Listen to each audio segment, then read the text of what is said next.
الله الرحمن الرحيم فيأتيهم بغتة وهم لا يشعرون فيقولوا هل نحن منظرون أفبعذابنا يستعجلون۔ یہاں سے لے کر آگے آیت نمبر 209 تک ان 8 باتوں میں سے تیسری اور چوتھی بات کون سی 8 باتیں جو قرآن پاک کی حقانیت سے متعلق کی جا رہی ہیں؟ قرآن پاک کی کہ قرآن پاک برحق کتاب ہے، قرآن پاک کے ذریعے جو دین لایا گیا وہ بھی برحق ہے، جس نبی پر نازل ہوا وہ نبی بھی کیا ہے؟ برحق ہے۔ تو اس کے بارے میں اس رکوع میں ٹوٹل 8 باتیں کی گئی ہیں۔ کل ہم نے 2 پڑھی تھی۔ شروع میں قرآن کی حقانیت پر 4 دلیلیں تھیں اور ایک اعتراض کا جواب تھا کہ مشرکین مکہ کہتے تھے کہ یہ قرآن کسی اجمی پر نازل ہوتا تو ہم مان لیتے، عربی پر نازل ہوا ہے، ہو سکتا ہے یہ عربی جانتے ہیں خود بنا لیا ہو۔ اس کا جواب آیا۔ تو ان آیات میں تیسری اور چوتھی بات ہے، یہاں بھی 2 باتیں ہیں۔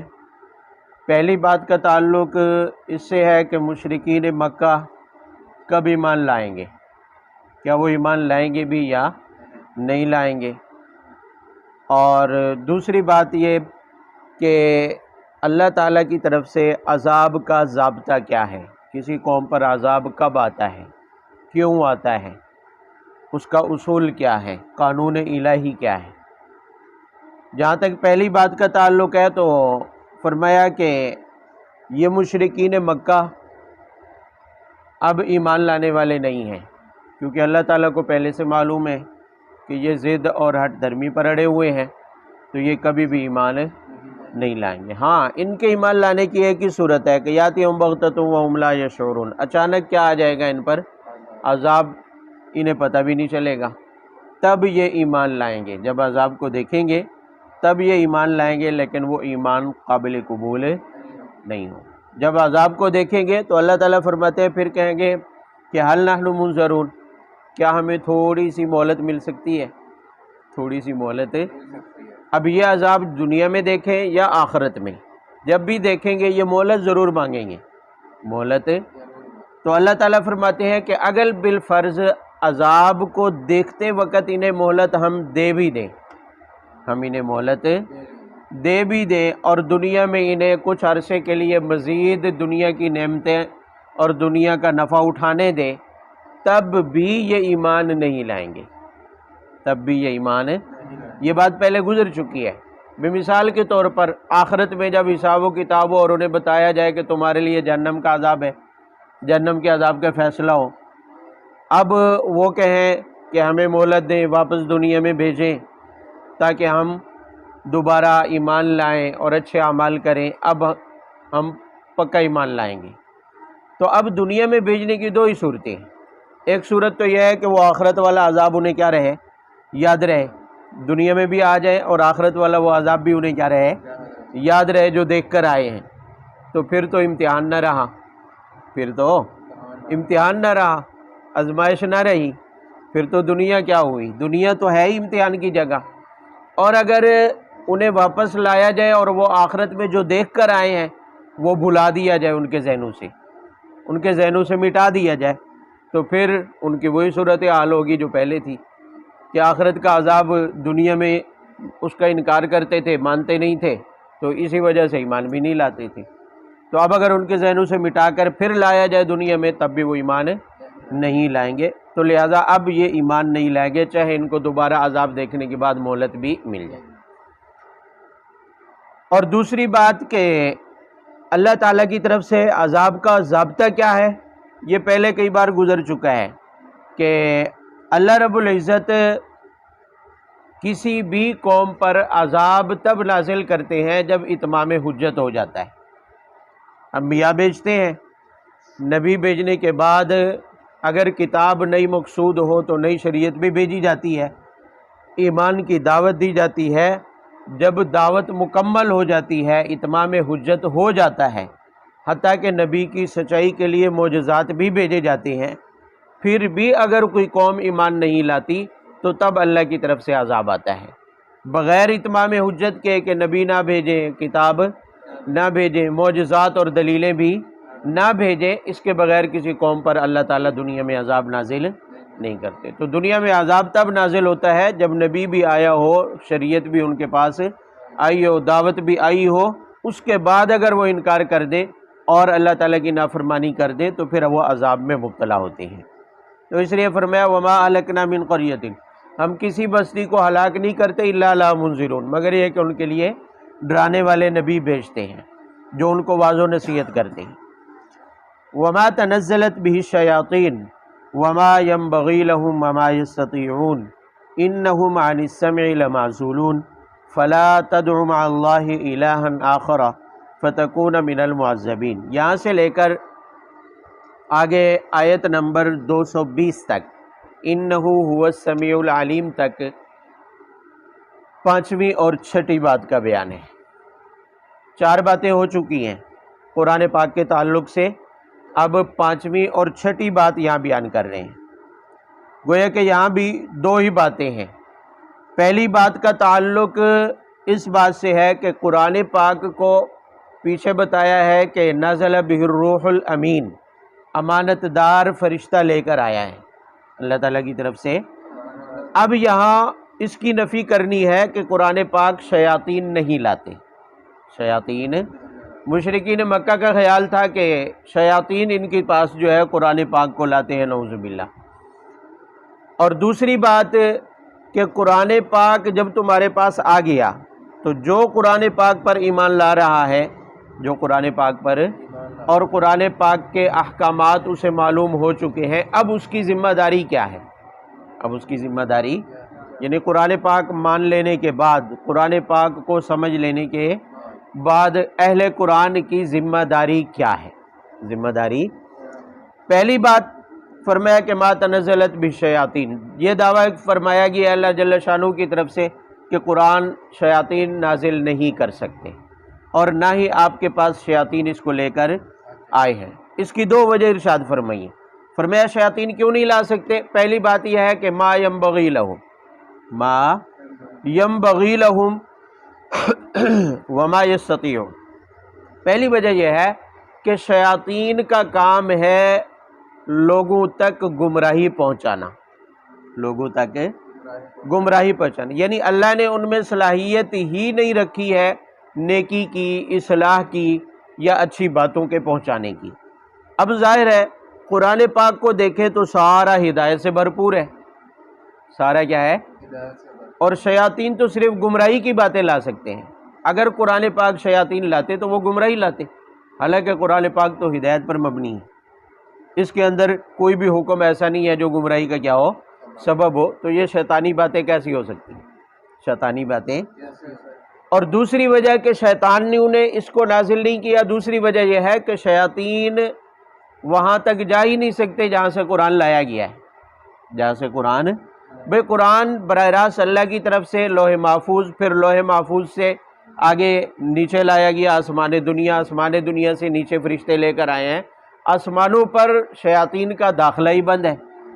جب قرآن نازل ہونا شروع ہوا تب سے شیاطین اور جنات کا آسمانوں پر داخلہ کیا ہو گیا؟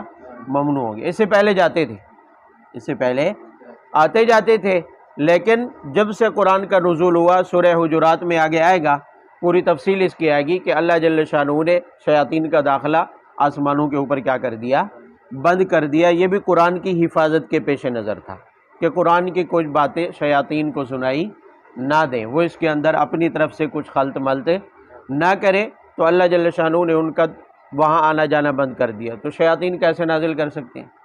اپنی طرف سے لائیں، شیاطین تو گمراہی کے سوا کچھ لا ہی نہیں سکتے، وہاں سے سن کے لائیں، وہاں سے سن کے لائیں، جہاں سے قرآن نازل ہوا ہے تو وہاں جا نہیں سکتے ہیں۔ تو جب دونوں طریقے نہیں ہو سکتے تو وما تنزلت بالشیاطین، شیاطین نے قرآن کو نازل بھی نہیں کیا۔ فلا تدع مع اللہ الہا آخر۔ دوسری بات کہ قرآن پر ایمان لانے اور سمجھ لینے کے بعد ذمہ داری کیا ہے، یہ ہمارے لیے ہے۔ بھئی 20-19 پارے تو ہم نے پڑھ لیے اور انشاءاللہ مکمل بھی ہو جائے گا۔ تو قرآن پر ایمان لانے والوں اور قرآن کو سمجھ لینے والوں کی ذمہ داری کیا ہے، یعنی سب سے بڑا حکم کیا ہے جس کی دعوت قرآن والوں کے ذمے ہے، جس کی دعوت قرآن والوں کے ذمے ہے۔ ویسے تو سارے احکام شریعت کی دعوت ذمہ داری ہے امت کی، لیکن سب سے اہم کیا ہے؟ فرمایا لا تدعوا مع اللہ الہا آخر، سب سے اہم توحید ہے۔ سب سے اہم کیا ہے؟ توحید ہے۔ آپ نے دیکھا ہے کہ قرآن پاک شروع سے لے کر آخر تک کوئی صورت، کوئی سپارہ، کوئی رکوع، کوئی صفحہ توحید کے بیان سے خالی، شرک کی تردید سے خالی۔ تو اس کا مطلب یہ ہے کہ سب سے زیادہ جس موضوع کو قرآن پاک میں بیان کیا گیا وہ مسئلہ توحید ہے، وہ مسئلہ ہے۔ اور ایک بات کو اتنی دفعہ بیان کیا گیا کہ اگر عام آدمی کوئی ایک بات بار بار دہرائے تو لوگ اس کے بارے میں پاگل ہونے کا تصور کر لیتے ہیں۔ توحید کو اتنی دفعہ دہرایا گیا، کئی طریقوں سے توحید کا مسئلہ سمجھایا گیا، یعنی قرآن پاک میں سب سے زیادہ توحید کا مضمون بیان ہوا۔ اس کی وجہ کیا ہے؟ اس لیے کہ اللہ جل شانہ اپنے بندوں کے ساتھ 70 مئو سے بھی زیادہ کیا ہے؟ مہربان ہے۔ اور توحید نہ ماننے والوں کی معافی نہیں ہے۔ ان اللہ لا یغفر ان یشرک بہ۔ اب ایک ماں آگ میں جلتا ہوا اپنے بچے کو نہیں دیکھ سکتی، تو اللہ جل شانہ جو 70 مئو سے زیادہ اپنے بندوں سے کیا ہے؟ پیار کرنے والا ہے، تو کیا وہ چاہتا ہے کہ میرے بندے آگ میں جلیں، جہنم میں جائیں؟ یقیناً نہیں چاہتا۔ اسی وجہ سے قرآن میں سب سے زیادہ کس کو بیان کیا گیا؟ توحید۔ اور یہاں بھی اہل قرآن کی ذمہ داری بھی یہ بتائی کہ سب سے اہم ذمہ داری توحید کی دعوت ہے، باقی چیزیں بعد میں ہیں۔ باقی چیزیں پہلی اہم ذمہ داری کون سی ہے؟ لا تدعوا مع اللہ الہا آخر فتکون من المعذبین، اللہ کے ساتھ کسی اور معبود کو نہ پکاریں۔ کیوں؟ اگر ایسا ہوا تو تکون من المعذبین، پھر عذاب دیے ہوں میں سے آپ بھی ہو جائیں گے۔ یہ خطاب تو بظاہر نبی صلی اللہ علیہ وسلم کو ہے، لیکن سب کو سنانا مقصود ہے جو قرآن کو مانتے ہیں، جو قرآن پر ایمان رکھتے ہیں۔ قرآن کو پڑھنا تو ان کی ذمہ داری ہے، سمجھے یا نہ سمجھے، لیکن ایمان تو رکھتے ہیں۔ تو ایمان رکھنے والوں کی سب سے پہلی ذمہ داری ہے دعوت توحید، دعوت۔ اگلوں کے نصیب ہے مانے یا نہ مانے۔ اب سوال پیدا ہوتا ہے کہ کس کو دعوت دے؟ دعوت کی ترتیب کیا ہونی چاہیے؟ دعوت کی چوک میں جائیں، کھڑے ہو جائیں اور ہر آتے جاتے بندے کو کہنا شروع کر دیں؟ فرمایا نہیں، ترتیب ہے اس کی بھی۔ ایک کیا ہے؟ پہلے انذر عشیرتک الاقربین، اپنے گھر سے شروع کریں۔ اپنے بے قریبی رشتہ داروں کا حق زیادہ ہے دنیا میں بھی، مالی حقوق قریبی رشتہ داروں کے بندے پر کیا ہے؟ زیادہ ہے۔ صدقے کے بارے میں بھی آیا کہ سب سے پہلے کس کو دینا ہے؟ للقربا، قریبی رشتہ داروں کو۔ تو مالی حقوق اور دنیاوی ذمہ داریاں قریبی رشتہ داروں کی بندے کے اوپر زیادہ ہیں، تو اخروی ذمہ داریاں، آگ سے بچانے کی ذمہ داری بھی تو سب سے پہلے کن کی عائد ہوتی ہے؟ رشتہ داروں کی۔ کہ بھی بندہ دوسروں کو آگ سے بچاتا پھرے، دعوت توحید دیتا پھرے، ابتدا اسے پہلے اپنے گھر سے کرنی چاہیے۔ رسول پاک صلی اللہ علیہ وسلم کو بھی یہی حکم تھا، انذر عشیرتک الاقربین۔ جب یہ آیت نازل ہوئی، آپ نے سب سے پہلے بنو ہاشم اور بنو عبد المطلب کو جمع کیا، اپنے خاندان کے لوگوں کو جمع کیا۔ اسی موقع پر حضرت حمزہ رضی اللہ تعالیٰ عنہ جو آپ صلی اللہ علیہ وسلم کے چچا ایمان لائے تھے، آپ نے سب کو دعوت دی، ابو لہب کو، ابو جہل کو، جتنے بھی اپنے خاندان کے لوگ تھے سبھی کو آپ صلی اللہ علیہ وسلم نے جمع کر کے پہلے دعوت دی۔ تو دعوت کی ترتیب کیا ہے کہ توحید کی دعوت دینی ہے، اور دینی بھی سب سے پہلے کس کو ہے؟ اپنے قریبی رشتہ داروں کو۔ قریبی رشتہ داروں کے بعد دوسروں کے لیے بعد میں ہے، دوسروں کے لیے۔ اب ظاہر ہے دعوت دینے کے بعد دو ہی راستے ہوں گے، کچھ مانیں گے اور کچھ نہیں مانیں گے۔ اب ہیں تو قریبی رشتہ دار ہے، تو اب ماننے اور نہ ماننے والوں کے بارے میں حکم کیا ہے؟ ماننے اور نہ ماننے والوں کے بارے میں حکم، بھئی حکم آیا کہ قریبی رشتہ داروں کو ایمان کی اور توحید کی کیا دینی ہے؟ دعوت۔ جب دعوت دے دی ہے، ظاہر ہے کچھ تسلیم کریں گے کچھ تسلیم۔ دونوں کے ساتھ رویہ کیسا ہونا چاہیے؟ دونوں کے ساتھ تعلق فرمایا کہ جو ایمان لے آئیں، جو آپ کی پیروی کر لیں، جو توحید کو تسلیم کر لیں، ان کے بارے میں تو حکم یہ ہے کہ وقفز جناحک، اپنے بازو ان کے لیے ہر وقت جھکا کر رکھیں. یعنی ایسے قریبی عزیز رشتہ دار یا دور والے لوگ جو توحید پر ایمان لے آئیں، آپ کی بات کو تسلیم کریں اور آپ کی پیروی کر لیں، ان کے ساتھ تو ہر وقت ہی اچھے تعلق رکھنے ہیں، ان کے ساتھ محبت، پیار اور نرمی والا معاملہ رکھنا ہے، تاکہ ان کے دل توحید کے اوپر اور صحیح بات کے اوپر کیا ہے، جمے رہیں، مضبوط ہو جائیں. اور رہے وہ لوگ، وہ رشتہ دار جو نہیں مانتے، آپ نے دعوت دے دی لیکن انہوں نے آپ کی دعوت کو نہیں مانا، توحید کو نہیں مانا، انہوں نے تسلیم نہیں کیا، تو فرمایا انہیں صاف صاف کہہ دے کہ انی بریء مما تعملون، تم جو اعمال کرو گے، شرکی اعمال جو رسم کرو گے، جو بدعت سر انجام دو گے، میں تمہارے عمل میں شریک نہیں ہوں گا، میں تمہارے عمل میں شریک نہیں ہوں گا. ہاں، ان کے ساتھ نرم برتاؤ کرنا، صلہ رحمی کرنا، جو قرابت داری کا تعلق ہے اسے منقطع کرنے کی تو اجازت نہیں ہے، لیکن صلہ رحمی کا یہ مطلب نہیں ہے کہ آپ ان کی شرکیہ یا رسومات بدعات کے اندر، ناجائز افعال کے اندر کیا ہو جائیں، شریک ہو جائیں. اب سمجھ آ رہی ہے؟ بعض لوگوں کو دعوت کا جذبہ چڑھا ہوتا ہے کہ ہم پہلے ان کے ساتھ بیٹھ جاتے ہیں، چلو آہستہ آہستہ ان کی کیا کریں گے، اصلاح، آہستہ آہستہ کیا کریں گے. تو یہاں صاف واضح حکم دے دیا گیا کہ انی بریء مما تعملون، فإن عصوک، جنہوں نے آپ کی نافرمانی کی ہے، جنہوں نے آپ کی دعوت کو تسلیم نہیں کیا ہے، ان کے اعمال میں آپ کو شریک ہونے کی اجازت نہیں ہے، ان کے اعمال میں آپ کو شریک ہونے کی اجازت ہے.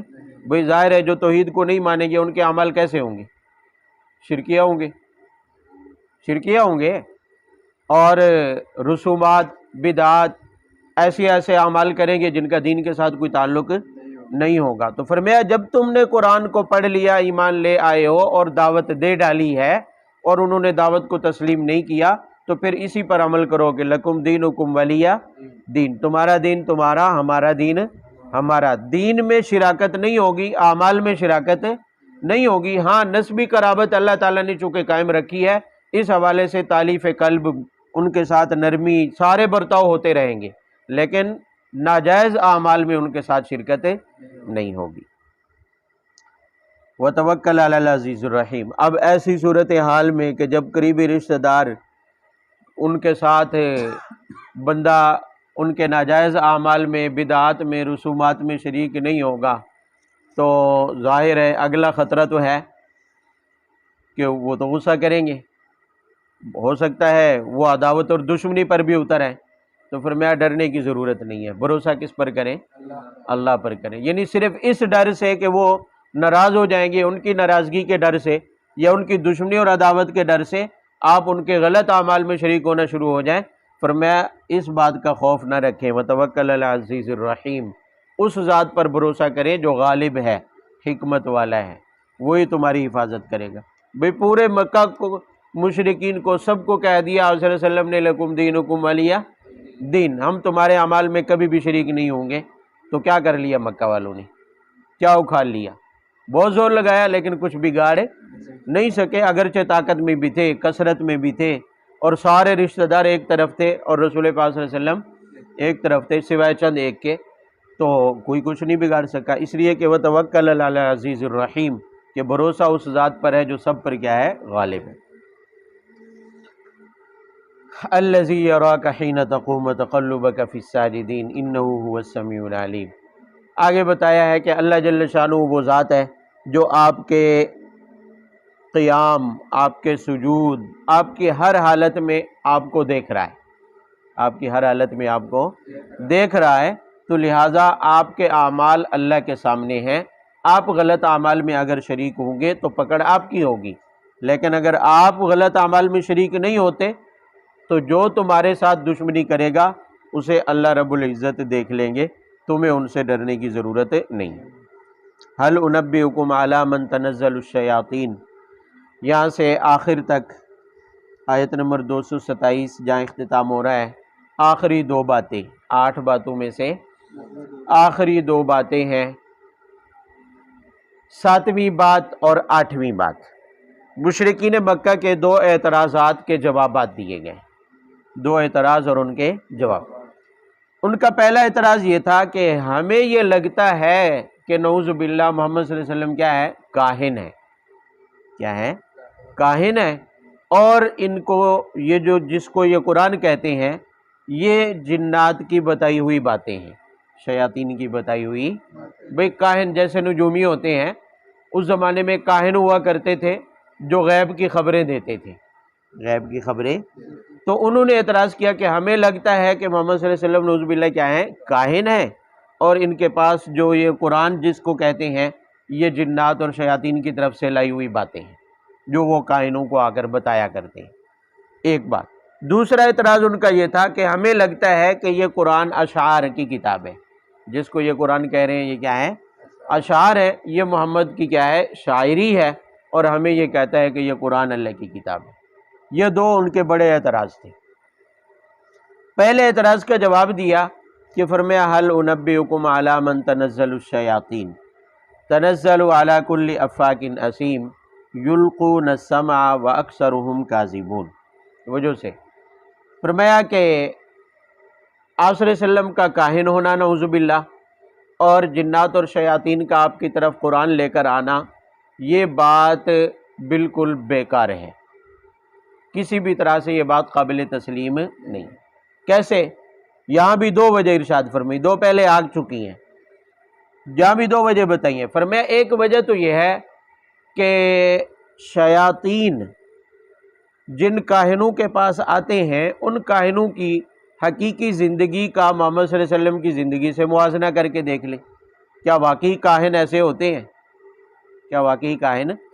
فرمایا کاہنوں میں دو چیزیں ہوتی ہیں، افاق دنیا کے پرلے درجے کے جھوٹے ہوتے ہیں، پرلے درجے کے، انہیں شیاطین اور جنات کوئی چھوٹی موٹی خبر دے دیتے ہیں جزوی طور پر، جو انہوں نے آسمانوں سے نیچے کہیں فرشتوں سے سنی ہوتی ہے تھوڑی بہت، اس کی بنیاد پر وہ اس میں 100 جھوٹ ملا کر لوگوں کو غیب کی خبریں بتاتے پھرتے ہیں۔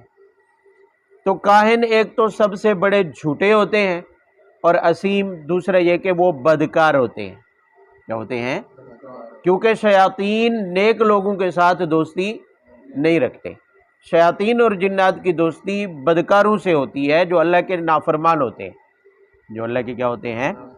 نافرمان ہوتے ہیں۔ یہ جو لوگ جادو کرتے ہیں نا، کہتے ہیں جنات ہمارے تابع ہیں، تو وہ بھی اللہ معاف فرمائے تبھی جادو کر پاتے ہیں جب اللہ تعالیٰ کی نافرمانی کرتے ہیں۔ اور سنا یہ ہے، حقیقت تو اللہ تعالیٰ جانتا ہے کہ جو لوگ جادو کرتے ہیں وہ کئی کئی سالوں تک ناپاک رہتے ہیں، جنابت کے ساتھ رہتے ہیں، شیاطین کو جنات کو خوش کرنے کے لیے، کیونکہ جنات تبھی خوش ہوتے ہیں جتنا بڑا نافرمان ہوگا اللہ کا، شیاطین اتنے کیا ہوں گے؟ خوش ہوں گے۔ حضرت ابلیس اتنا کیا ہوگا؟ خوش ہوگا اور اس کے کام کرے گا۔ تو اللہ تعالیٰ فرما رہے ہیں، اس آیت سے بھی اسی طرف اشارہ نکل رہا ہے، افاکن اسیم، فرمایا کاہن لوگ جھوٹے ہوتے ہیں اور پرلے درجے کے بدکار ہوتے ہیں۔ تو نبی صلی اللہ علیہ وسلم جنہیں تم نعوذ باللہ کاہن کہہ رہے ہو، ان کی زندگی تو آپ کے سامنے ہے، شیشے کی طرح صاف ہے، ان کا کردار آپ کے سامنے ہے، تم انہیں خود اپنی زبان سے صادق و امین مانتے ہو، ان سے زیادہ پرہیزگار متقی تم بھی مانتے ہو انہیں، کہ تم سے بھی زیادہ متقی اور پرہیزگار ہیں۔ تو کاہنوں کی حالت تو ایسی ہوتی ہے کہ وہ جھوٹے اور بدکار ہوتے ہیں، جبکہ محمد صلی اللہ علیہ وسلم کی زندگی اس کے بالکل برعکس ہے۔ تو یہ کاہن کیسے ہو سکتے ہیں؟ یا جنات اور شیاطین ان کے ساتھ دوستی کیسے لگا سکتے ہیں؟ یا ان کے پاس قرآن جس کو کہتے ہیں یہ نازل کیسے کر سکتے ہیں؟ اور دوسری وجہ فرمایا یلقون السمع واکثرهم کاذبون، دراصل شیاطین اور جنات جو کاہنوں کے پاس خبریں لاتے ہیں وہ آسمانوں کے نیچے جاتے ہیں اور اللہ تعالیٰ کی طرف سے فرشتوں کو احکامات فرشتوں کی زبانی بتائے جاتے ہیں۔ تو وہ فرشتے جب ایک دوسرے تک احکامات پہنچاتے ہیں تو کہیں نہ کہیں آسمانوں کے نیچے کوئی جن کوئی شیطان جا کر ہلکی پھلکی آواز کیا ہے سن لیتا ہے، تو وہ جو اس نے موہوم سی آواز سنی ہوتی ہے جس کی حقیقت کا اسے بھی نہیں پتہ ہوتا، وہ آ کر کاہنوں کو بتا دیتے ہیں اور کاہن اسی میں 100 جھوٹ ملا کر پھر آگے لوگوں میں غیب کی خبریں کیا کر دیتے ہیں، پھیلا دیتے ہیں۔ اب ان میں ہزاروں باتوں میں سے کوئی ایک بات کبھی کیا ہو جاتی ہے، سچ ہو جاتی ہے، تو لوگ سمجھتے ہیں کہ کائن کی ساری خبریں کیا ہیں، سچی، یہ ساری خبریں غیب کی بتاتا ہے۔ تو اللہ رب العزت فرماتے ہیں کہ اکثرہم کاذبین، شیاطین ایک کوئی موہوم سی بات سن کر لاتے ہیں اور کاہن لوگ اس میں جھوٹ ملا کر لوگوں کو بتاتے ہیں۔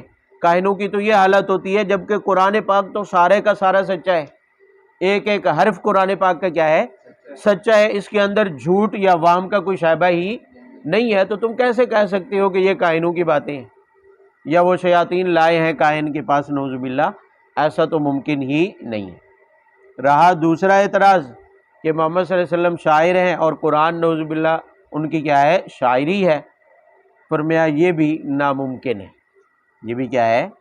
یہاں 3 وجہ ارشاد فرمائی گئی ہیں، توجہ سے فرمایا کہ محمد شاعر نہیں ہے اور قرآن ان کی شاعری نہیں ہے۔ 3 وجہ۔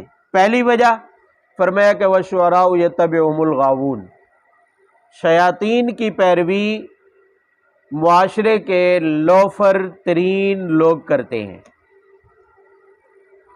شعراء کی پیروی یا شاعری میں پڑھنے والے کون لوگ ہوتے ہیں؟ معاشرے کے لفنگے، لوفر ترین، فضول کی عشق بازیوں میں پڑھنے والے لوگ شاعری کی پیروی کرتے ہیں۔ بات سمجھ آ رہی ہے؟ جبکہ قرآن پاک اور محمد صلی اللہ علیہ وسلم کی زندگی تو تمہارے سامنے ہے کہ قرآن پاک میں لوفر لفنگوں کے لیے کوئی سپورٹ موجود نہیں ہے، کوئی ہے ایسی آیت جس میں ناجائز شاعری، ناجائز محبت کی خیالی باتیں، ایسی کوئی باتیں کی گئی ہوں، ان کے لیے کچھ بھی نہیں ہے۔ اور محمد کی پیروی کرنے والے بھی لفنگے نہیں ہیں، لوفر نہیں ہیں، متقی پرہیزگار لوگ ہیں، تو ظاہر ہے یہ شاعری کیسے ہو سکتی ہے؟ قرآن شاعری، جب قرآن شاعری نہیں تو محمد شاعر نہیں ہے۔ اور دوسری وجہ فرمایا کہ الم تر انہم فی کل وادی یہیمون، عجیب بات ارشاد فرمائی، حقیقت نکالی ہے شعراء کی۔ فرمایا کہ شعراء تو اکثر خیالی باتیں کرتے ہیں جن کا حقیقت سے کوئی تعلق نہیں ہوتا، زمینی حقائق سے بھی اکثر کوئی تعلق، ہوائی باتیں کرتے ہیں، وہ تو خیالات کی روح میں بہتے ہیں، ایران توران کی خبریں دیتے ہیں۔ شعراء کی تو یہ عادت ہے، وہ کسی کی تعریف کرنا چاہیں تو زمین سے اٹھا کر آسمانوں پر پہنچا دیتے ہیں، اور کسی کی برائی کرنے پہ آ جائیں تو آسمانوں سے اتار کر زمین کے نیچے تک پہنچا دیتے ہیں۔ شعراء کی تو عادت ہے خیالی باتیں کرنا، اور جو قرآن میں ہے یہ ساری خیالی باتیں تھوڑی ہیں، یہ تو حقائق ہے، یہ تو کیا ہے، حقائق ہے۔ وہ ایک شاعر تھا نا، کسی گلیوں میں جھاڑو دینے والی پر اس کا دل آ گیا، شاعر کا، تو ہوتے تو خیالی ہے، اور خیالوں میں جتنے مرضی جہاز اتاریں اور اڑائیں ان کی مرضی ہوتی ہے۔ تو وہ اس کو دیکھا کہ اس نے وہ کوڑے والا جو ٹوکرا ہوتا ہے نا وہ سر پہ رکھا ہوا ہے، اور جھاڑو اس نے بغل میں دبائی ہوئی ہے، سامنے آ رہی ہے کالی کلوٹی۔ تو شاعر نے اسے دیکھ کے شعر کا عاشق ہو گیا اس کے اوپر، تو اس کے بارے میں اشعار کہہ رہے ہیں۔ اب تخیل دیکھیں اس کا کہ شعراء یتبعہم الغاوون، آگے کہ فی کل وادی یہیمون، کہ شعراء جو ہے ہر وادی میں سرگردان پھرتے ہیں، یعنی خیالی باتیں کرتے ہیں۔ تو اس کا تخیل دیکھیں کہ اب وہ اس کا نقشہ کھینچ رہا ہے اپنی شاعری کے اندر کہ سر پہ آفاق، سر پہ آفاق، بغل میں دمدار ستارہ، دیکھو کس شان سے آ رہا ہے محبوب ہمارا۔ تخیل دیکھیں، یعنی وہ کوڑے کا ٹوکرا جو سر پہ رکھا ہے وہ کیا ہے، آفاق۔ اب اس کے تخیل دیکھیں کتنا حقیقت سے دور، کوڑے والے ٹوکرے کا اب آفتاب کے ساتھ، سورج کے ساتھ کیا اس کا جوڑ لگتا ہے، تشبیہ بنتی ہی نہیں ہے، لیکن شاعری ہے۔ الم تر انہم فی کل وادی یہیمون، اور جو وہ بغل میں اس نے جھاڑو دبایا ہے اس کو کہہ رہا ہے کہ دمدار ستارہ، تو اس کا حقیقت سے کوئی تعلق نہیں ہے۔ وہ بھی ایک شاعر تھا کہ اندھا تھا، کوئی اندھا حافظ صاحب، تو اسے بھی شوق چڑھا کہ میں بھی اشعار کہوں، میں بھی کیا کہوں. وہ کئی دنوں کی محنت کے بعد اس نے ایک مصرع بنایا، ایک مصرع بنایا، صرف ایک مصرع. اب دوسرا مصرع نہیں مل رہا. کسی بڑے شاعر کے پاس گیا، یار کہ میں نے ایک مصرع بنایا ہے، دوسرا مصرع تم بتا دو مجھے، چلو زندگی میں ایک شعر تو میرے نام کا ہو جائے گا. اس نے کہا چل بتا حافظ صاحب کیا شعر بنایا ہے تو نے. تو اپنا مصرع سنا تو صحیح، اپنا مصرع. اب وہ کہتا ہے پھبتی اس زلف پہ شب دہجور کی سوجھی. الفاظ بھی دیکھیں اندھے کے کیسے اس نے مشکل ڈھونڈے ہیں. پھبتی اس زلف پہ شب دہجور کی سوجھی، کچھ بھی نہیں سمجھ آیا. وہ کہہ رہا ہے کہ محبوبہ کے جو بال ہیں نا وہ کالی رات کی طرح سیاہ ہیں، کالی رات کی طرح. اور کہہ کون رہا ہے؟ جو خود آنکھوں سے محتاج ہے، خود نہ بینا ہے آنکھوں سے، جسے رات تو دور کی بات محبوبہ کی زلفیں بھی دکھائی نہیں دیتی ہیں. اب اس کے تخیل کو دیکھے کہ جو چیز دیکھی نہیں ہے اس کے بارے میں وہ اپنا تخیل جما رہا ہے کہ پھبتی اس زلف پہ شب دہجور کی سوجھی. وہ دوسرا شاعر بھی بڑا ظریف الطبع تھا، اس نے کہا حافظ صاحب اس کا اگلا مصرع یہ ہے کہ اندھے کو اندھیرے میں بڑی دور کی سوجھی. اندھے کو اندھیرے میں بڑی دور کی سوجھی. بھی تو ہے آنکھوں سے نابینا، تجھے کیسے پتا کہ زلفیں کتنی کالی ہیں اور رات کتنی کالی ہوتی ہے. تشبیہات دیکھیں تو اللہ جل شانہ فرماتے ہیں الم تر انہم فی کل وادی یہیمون. شعراء تو ہر وادی میں کیا ہے منہ مارتے ہیں، ایسے ایسے تخیل لاتے ہیں کہ جن کا کوئی جوڑ ہی نہیں ہوتا.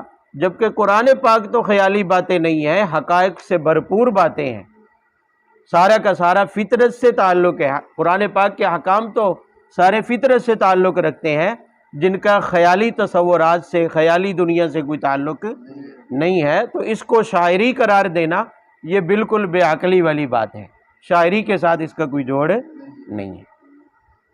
وَأَنَّهُمْ يَقُولُونَ مَا لَا يَفْعَلُونَ. تیسری وجہ ارشاد فرمائی ہے کہ شعراء کو تم نے کب دیکھا کہ وہ اپنی کہی ہوئی باتوں پر عمل بھی کرتے ہوں.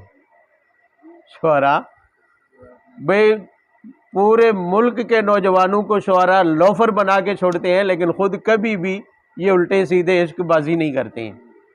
بہت سارے شعراء ایسے گزرے ہیں ان کا نام تک کسی کو معلوم نہیں ہوتا ہے، لیکن گویے گانے والے انہی کے اشعار نظمیں لے کر گانے گاتے ہیں، اور ہمارے نوجوان انہی کے یہ گانے اور اشعار سن کر دنیا جان کے ہر لوفرائی کرتے ہیں. لیکن شعراء اپنی کہی ہوئی بات پر کبھی بھی عمل پیرا نہیں ہوتے ہیں.